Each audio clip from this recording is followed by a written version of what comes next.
Good afternoon, everyone. Welcome to this afternoon's Government Oversight Committee first inaugural public hearing.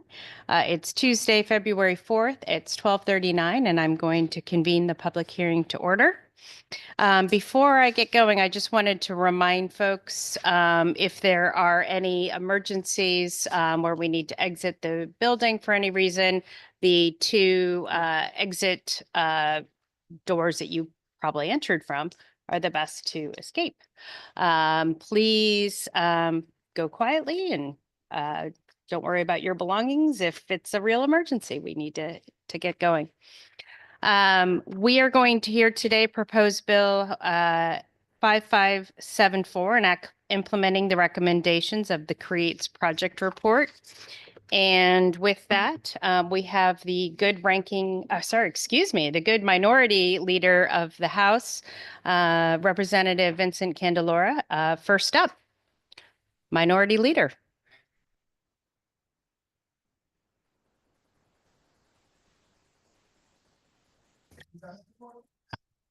Been a while.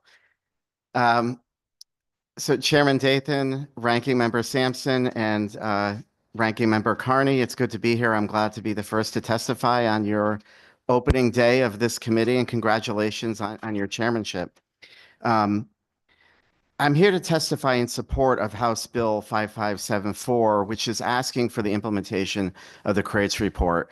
It was done a number of years ago. We spent about $2 million on it, and it got shelved.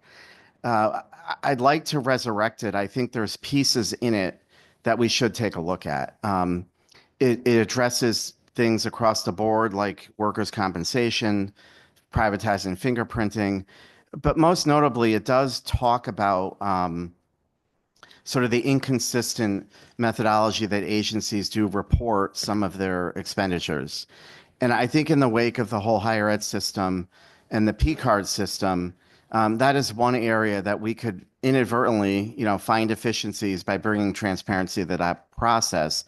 And this might be a good piece of legislation to look at is how we, have those postings online in order to try to effectuate some transparency and savings.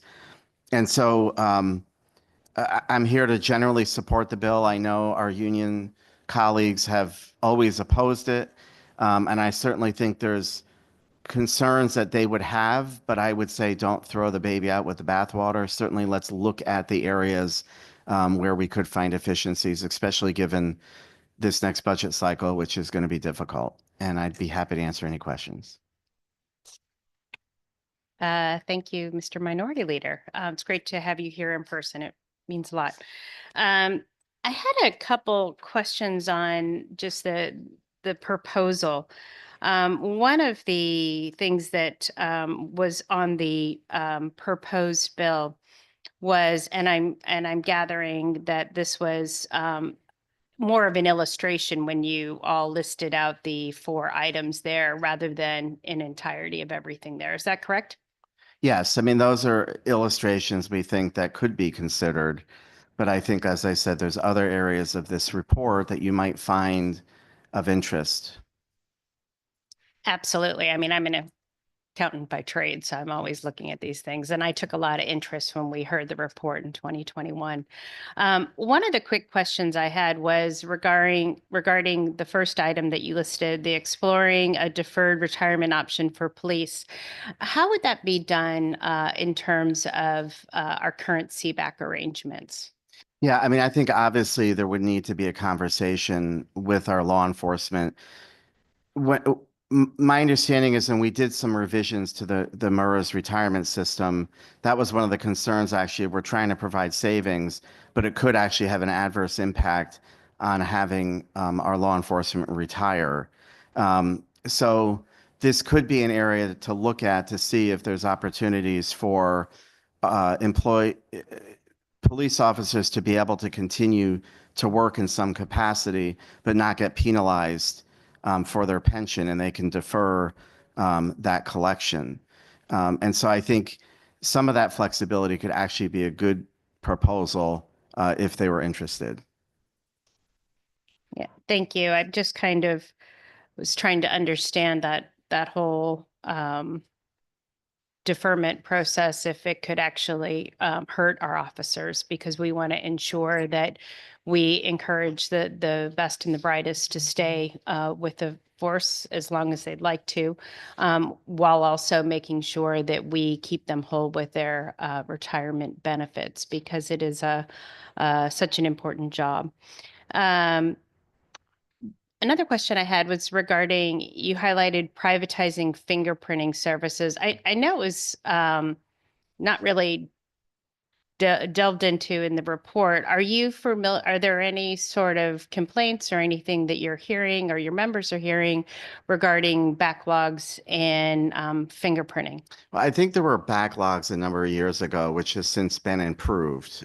So I think the efficiency of processing has improved greatly over the last 4 years. Um, Frankly, not sure if there would still be savings. Some of these recommendations are from 2021, but that could be an area of moving it offline out of government service. It could provide some savings. So it was just something that we did identify. Okay. Was there any issues that you heard upon integrity of fingerprinting that was happening over the course of the last couple of years? Not recently. Okay, that's helpful. Um, the other thought was about workers' compensation expenses. I know we have done quite a bit in the last several years. Could you elaborate on some of the things that you would see in regards to workers' comp that there could be potential either synergies or savings that you're talking about? Yeah, I mean, I think we should look at the sort of the review and the reporting of workers' compensation with the state of Connecticut when they're reviewing claims and people who are kept on open claims that would be considering continuing to work. I think that's an area that we have Connecticut has always struggled with. I'm looking forward to hearing the Department of Labor and the other departments within the appropriations process to see how things are coming along there. I think, the final point you brought up within the bill itself, which is probably one of the most interest to me, is regarding the digitization. And I noticed in the report they talked potential savings between 190 and 300 million. They highlighted a huge number of opportunities there, including a common payment platform, common document management platform, automated affirmative action reporting, common contracting and grant platform, DMV digitization, revenue services digitization, unemployment insurance modernization, DMIS payment records digitization, and new maintenance and inspection tools. I know we have been going through with the different agencies over the course of time. Do you have any indication where some of the progress has been made in the last few years in some of those areas? Yeah, I mean, we've seen Department of Motor Vehicle, I think, is a quick one to point to where they have moved a lot more of the registration, the licensing online, and I think it's been very helpful for people, and it's improved efficiencies. I know DAS has always been in that process as well as sort of automating their process. Um, but we put this out there because I think it is something that we looked at back in 2021 and we shelved. I don't have an inventory of where all the departments are, but I think it's a good idea to sort of resurrect it, make sure we haven't forgotten some of the things that have been implemented, and try to continue toward that goal. But I think the governor has always been a proponent of this piece and of streamlining. So I think a lot of the agencies are moving toward those platforms. Okay, that's really helpful. One of the things that I noticed a lot in the reports talked about optimizing sourcing and talked about moving away from state employees providing services to the nonprofits. Are you familiar with any sort of caseload management on where we are today as a result of higher moved over services to the nonprofits compared to caseloads before when the state was managing it, and sort of where we are, and are we doing more with less?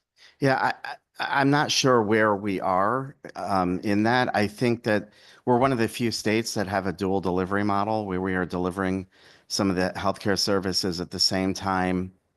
Um, we have the private sector providing those services through our nonprofits.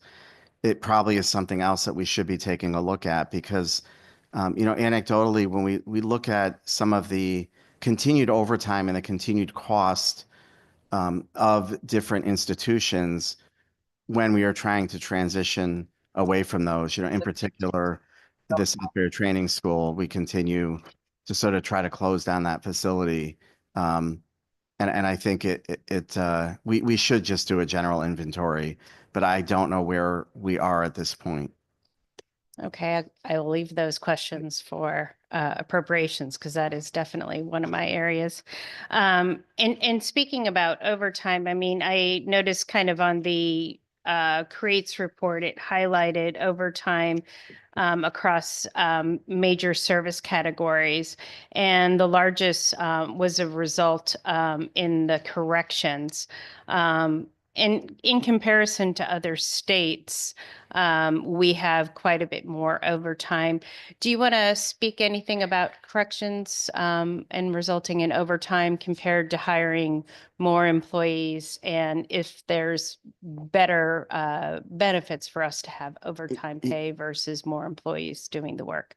Yeah, I mean, I think that is the one area we have to take a look at because in this year's budget, we are some of the $400 million surplus that got eaten up. Part of that was because of DOC overtime. So we've overexpended in that area.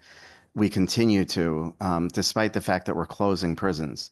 So I think it is an area that we should look at whether or not we need to hire more employees to sort of offset that.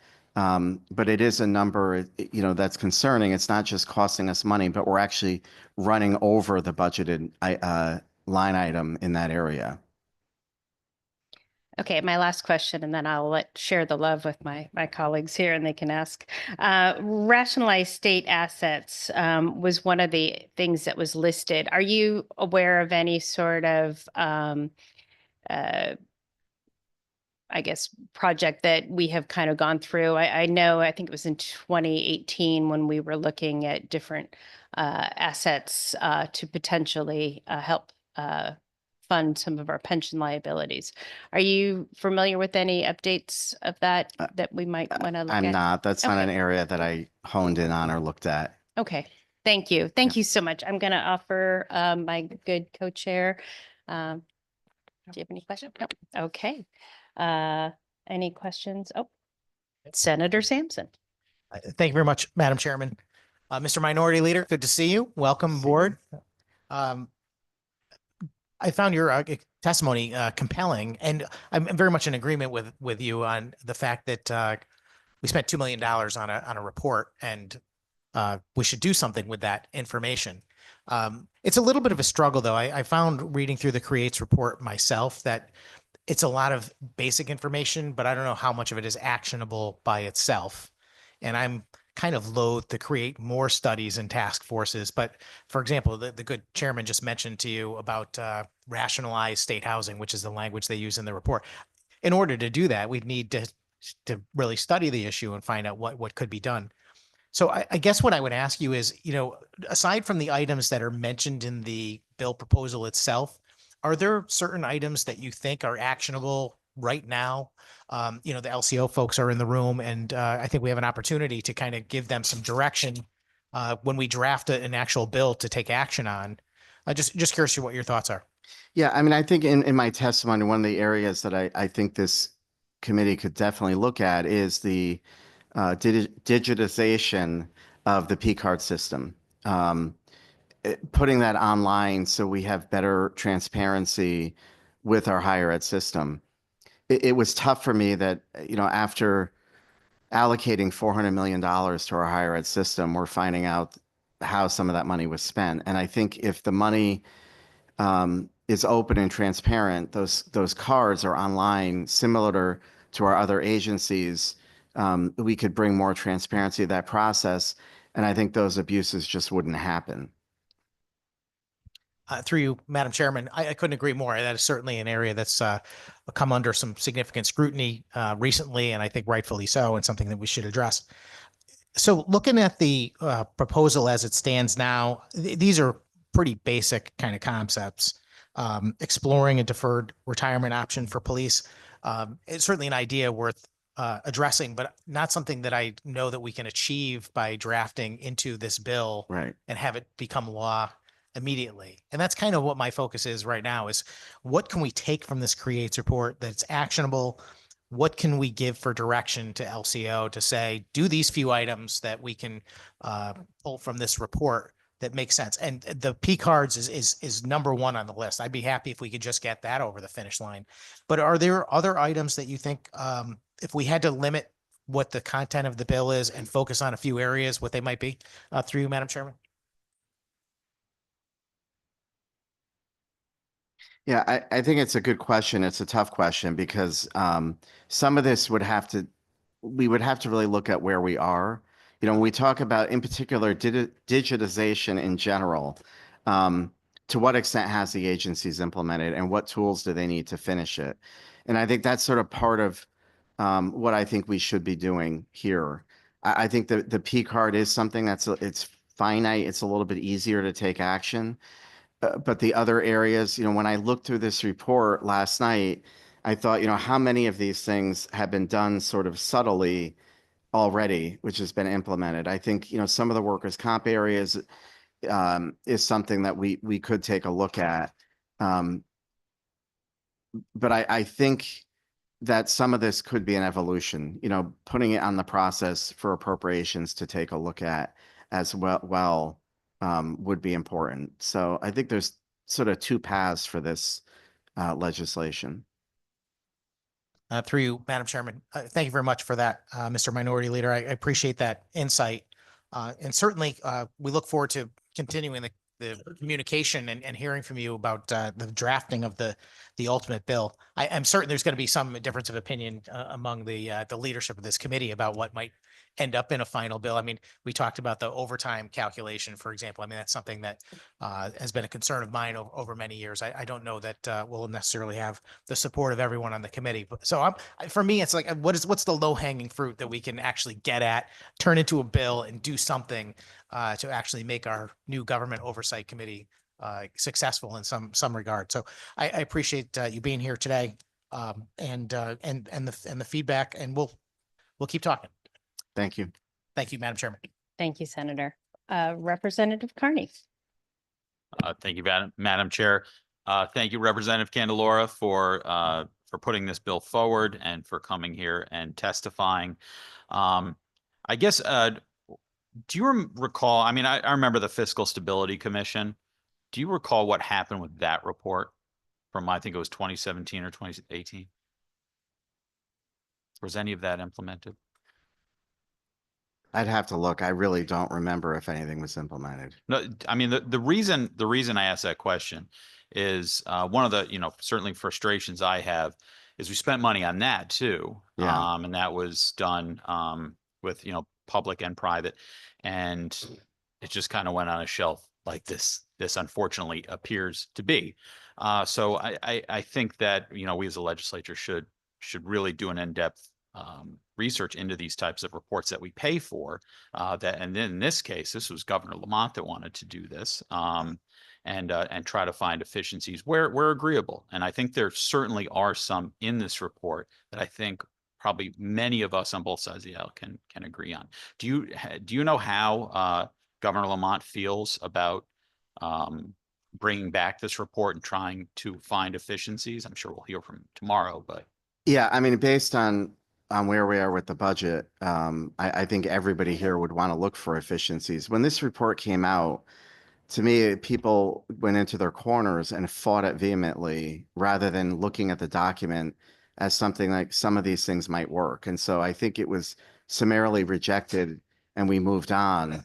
And I think one of the opportunities for this oversight committee is to look at things more piecemeal and more carefully and see if there is common ground that we could find for efficiencies and for savings. Thanks for that. And I guess my last question specifically on the P card system, do you know if any actions or questions have come up for the state university system from any other state agency regarding their use of this system and abuse of it For other agencies? from other, DIS or anything like that? No, and I think I mean one of the issues that we're seeing is, I mean, we're onto our sort of second audit of higher ed. One was as a result of Governor Lamont making the request. The other one was Senate Republicans making a request. And I think we've got to somehow bring more transparency to this because we still don't know. We still don't have enough information. There was something like 700,000 transactions. And so we haven't fully delved into that, to all of those transactions. We were asking for more information based on the audit that just came out. And I think it would be much more efficient to have everything online like we've done with so many of our other agencies.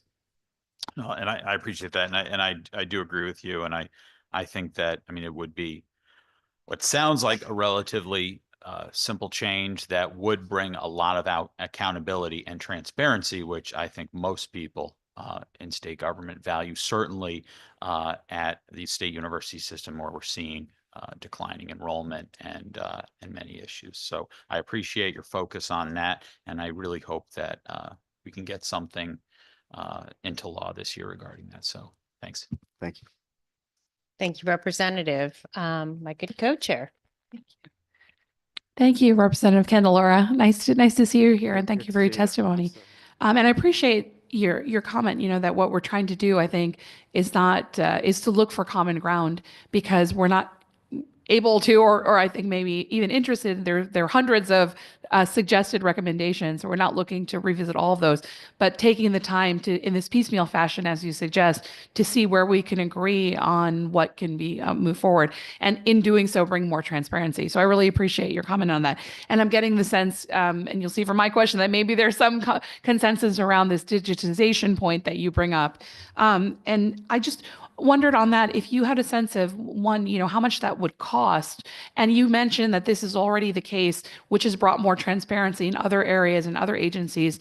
What are some examples of those, so we can look at sort of what it would cost to implement that kind of framework? Yeah, I mean, there's various areas. If you look at the controller's office in particular, all of the salaries and pensions are all online or easily searchable. All of our contracts that DAS enters into that platform is online, with some exceptions. So a lot of the different agencies have already provided that level of information that you could just get either just through a general search on their websites, or we could just make that request through I don't know what it's called now, the Connect system. Thank you. Thank you very much. Is there any other questions from other members of the committee? All right. Thank you very much. Look forward to kind of working and figuring out how we can take this forward. As you said, this is a couple years old. We don't know the status on a lot of these things, so it's kind of hard for us to quantify where there might be savings or where the progress has been made to achieve these savings. But appreciate you putting forward the bill and getting the discussion out there. Thank you. Hope you have a good afternoon. You too. Thanks. Next, we have Orlando Rodriguez. All right, we will hold. Ed Hawthorne is not coming. Okay. Logan Place, I see him online. Mr. Place, please unmute yourself and give your testimony. Thank you. Thank you. Good afternoon. And good afternoon to Senator Wilcox, Representative Dathan, and all the members of the Government Oversight Committee. My name is Logan Place. I'm an attorney and co-coordinator for the State Employees Bargaining Agent Coalition, or CBAC. On behalf of CBAC, I submit this testimony in opposition to HB 5574. So this bill is more of a concept than actual legislation. So it's a single sentence purporting to implement the recommendations of the CREATES report, which is a 127-page report produced by the Boston Consulting Group in 2021 that includes hundreds of recommendations. Many of these recommendations are contradictory, as the report often gives several options, not a single recommendation to achieve a specific goal. And given the broad and vague language of the bill and the corresponding report, it's hard to provide input or know exactly what the bill would do other than give the executive branch sweeping authority as currently written. So this is not how policy should be enacted. It is the legislature's job to set the policy by enacting the law, and the executive branch's job to carry out those laws. The legislature can't delegate that power to make laws to the executive branch without violating the constitutional principles of separation of power. This bill would abrogate the legislature's responsibility and impermissibly delegate it to the executive branch by authorizing the executive branch to implement scores of recommendations from a report, many of which are broad, vague, or contradictory. As the Supreme Court in Connecticut Supreme Court in State v. Stoddard stated, quote, if the legislature fails to prescribe with reasonable clarity the limits of the power delegated, or if those limits are too broad, its attempts to delegate it is a nullity. So if the legislature wishes to implement any of the recommendations from the CREATE report, there should be specific legislation on those issues. And if such legislation is proposed, CBAC will, if appropriate, provide testimony on the merits of it. So for that reason, and I recognize, based on prior testimony and some of the discussion that was just had, that there will be, or the intent may be, to have more specific legislation on specific recommendations. So if that happens at that time, we would be happy to provide additional input. But as the bill is currently drafted, we oppose the bill. Thank you very much, Mr. Place. I appreciate that you probably know the CBAC agreement much better than I do, but I do have a quick question for you. I know our current agreement's in place till 2027. Are there any stipulations where, like in the proposal that talked about exploring deferred retirement options for any sort of CBAC employee, whether it's police or other employees? How would that work in the current constraints of the CBAC bill or the CBAC agreement? Thank you. Yes, so both by statute and because there's an existing contract by the United States Constitution, any changes to the pension plan, including offering a deferred retirement program, regardless of the merits of it, I'm not going to speak as to whether that's good or bad policy, but regardless of the merits of it, as I believe Senator Sampson alluded to earlier, that cannot be done through legislation. That would have to be negotiated between the state and CBAC. So yes, there's a current contract, and any changes to that would have to be negotiated and could not be done through legislation.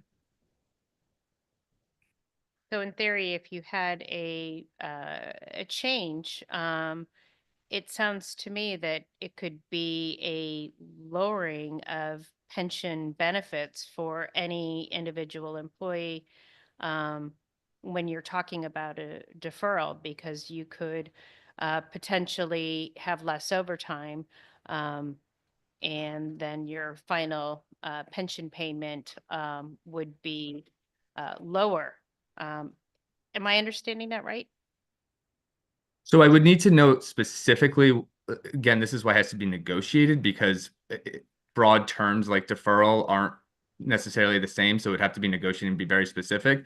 It would not necessarily, it could lower someone's pension, because if they had stayed without doing a deferral, and they made more money in those years, their final earning average could be higher.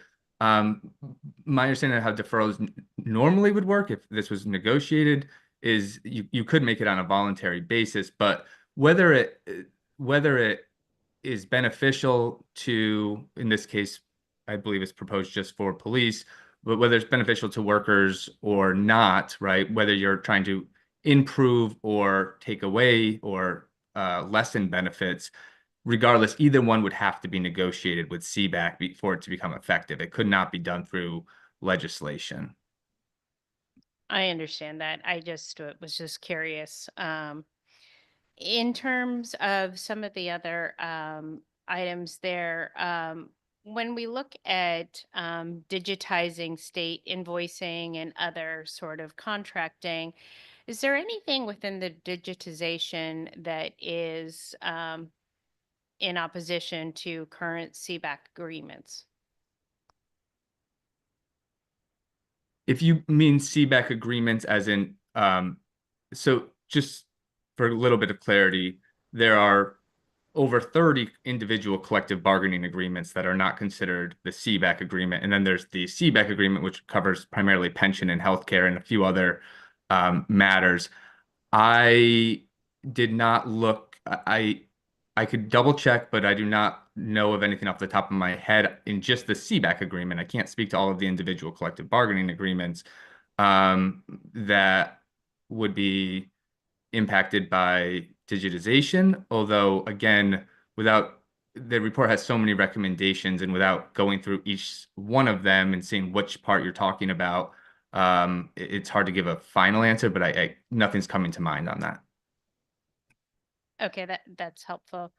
In terms of one of the other recommendations, privatizing the fingerprinting, is there been any issues that any of your members have expressed on difficulty in getting fingerprints done, and why we might need to save, and how we could potentially save money by privatizing fingerprinting? I have not heard of any issues with that. I would, if I may note that the Creates report mentions fingerprinting exactly one time, and it is in a paragraph that describes several tasks performed by state police, and the report does not mention privatizing those services. The report mentions civilianizing those services, which I'm not taking a position on, but what I will say is it does not say privatizing, and it was not meant to be a cost-saving measure. According to the Creates report, that measure was intended because of understaffing within the police force to free them up. Now, I'm not saying that that should happen, but it specifically actually talks about shifting not necessarily fingerprinting, but some of those proposed work that they're talking about civilianizing to other agencies, right? So nowhere does it say that it should be privatized or that privatizing would save money or that civilianizing it would necessarily save money. That was not my reading of the Creates report. That was not the purpose of civilianizing fingerprinting. Got it. Okay, I'm going to open it up to my other members, my co-chair. Thank you. Thank you so much, Mr. Place, for your testimony, and I appreciate your comment about the language being too broad in its current form, and especially as a lawyer and a constitutional procedural person, I very much appreciate that. And I appreciate Representative Candelaro's comment that, I think what we're looking for here, and certainly is my intention to look for some aspects of that report and some common ground that it seems like we have gotten some, at least, focus on the digitization of the P card. And so I did want to know then, since that has been pulled out of the report as something maybe to specifically focus on as we're perhaps rewriting and narrowing this the bill language.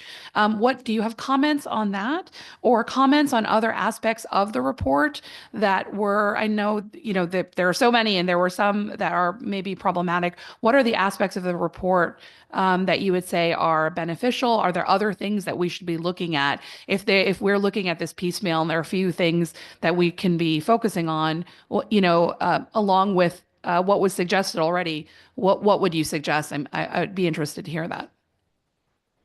Thank you. I can't speak to the digitization of the P card.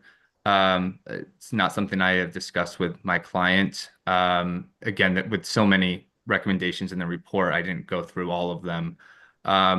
There are likely some recommendations within the report that CBAC would support.